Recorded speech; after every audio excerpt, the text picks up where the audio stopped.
Now, some news around today when it comes to Indigenous issues. Opposition leader Peter Dutton is calling for a royal commission into child sexual abuse in Indigenous communities, which is an absolutely critical problem that needs to be tackled.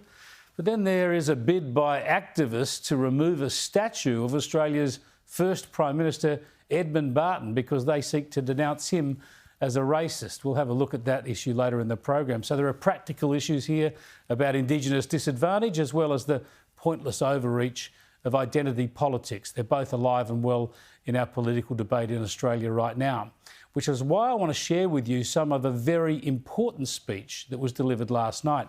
Indigenous leader Noel Pearson delivered the first of this year's Boyer Lectures at the ABC. As it happens, Pearson mentioned Edmund Barton, not in a critical way, as he made out his case for Indigenous recognition in the Constitution through a voice to Parliament.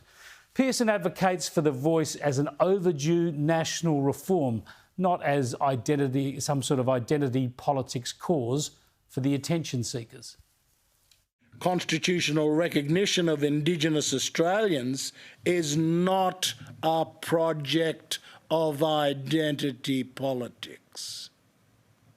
It is Australia's longest standing and unresolved project for justice, unity and inclusion. Now, I don't have to tell you how divisive this debate can be. Many of you like to attack me for supporting a voice, and many opponents like to use terms like apartheid as they wrongly claim this is about racial division and special rights. As Pearson outlined last night, too often this debate is about non-Indigenous people, conservatives versus progressives and vice versa, trying to fight their culture wars over race issues. That we have followed the Americans in this is unfortunate, but not surprising. Race and the Aboriginal problem of Australia is about white Australians in a cultural and political struggle with other white Australians.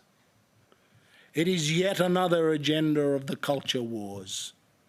The progressives are seen as and see themselves as sympathetic to the Aborigines and see their conservative opponents as bigoted and determined to hold on to the legacy of the country's old racism. Now, Pearson goes on to say that that's not the case. He's worked closely with leading conservatives. Pearson has been more instrumental than any other Indigenous leader in crystallising the idea of Indigenous recognition in the Constitution through a voice to Parliament. He's one of our deepest thinkers on these issues, focused on practical solutions, on education and on governance. Pearson's views carry great weight in Indigenous communities, in our capital cities, and with both sides of politics. He promotes a reconciled view of Australia based on three indispensable pillars: Indigenous heritage, British institutions, and multicultural immigration.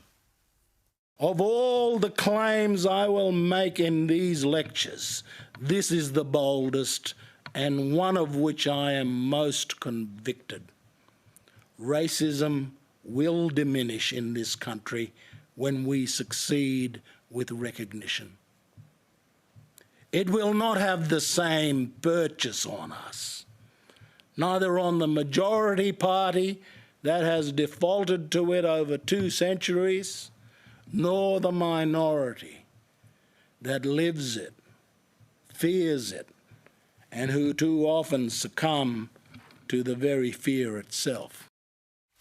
Now, I'm proud to count Noel Pearson as a friendship based on discussion and debate over these issues, and he strongly influenced my thinking about the voice. Now, I understand, though, why many conservative-minded people worry about the voice.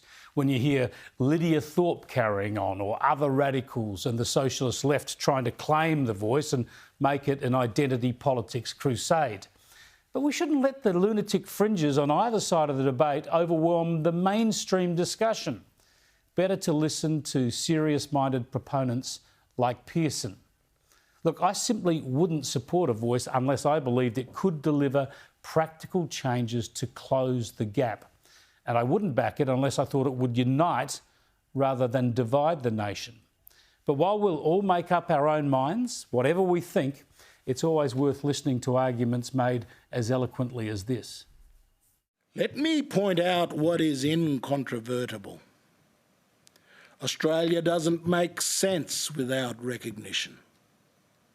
Until the First Peoples are afforded our rightful place, we're a nation missing its most vital heart. A yes vote in the Voice referendum will guarantee that Indigenous peoples will always have a say in laws and policies made about us. It will afford our people our rightful place in the Constitutional Compact. This constitutional partnership will empower us to work together towards better policies and practical outcomes for Indigenous communities. Yeah, Noel Pearson there. That was his opening Boyer lecture last night. And look, don't tell anybody that I recommended this, but you can watch it on ABC's iView. Go on, we all pay for it. You might as well take a look sometime once you've stopped watching Sky News tonight.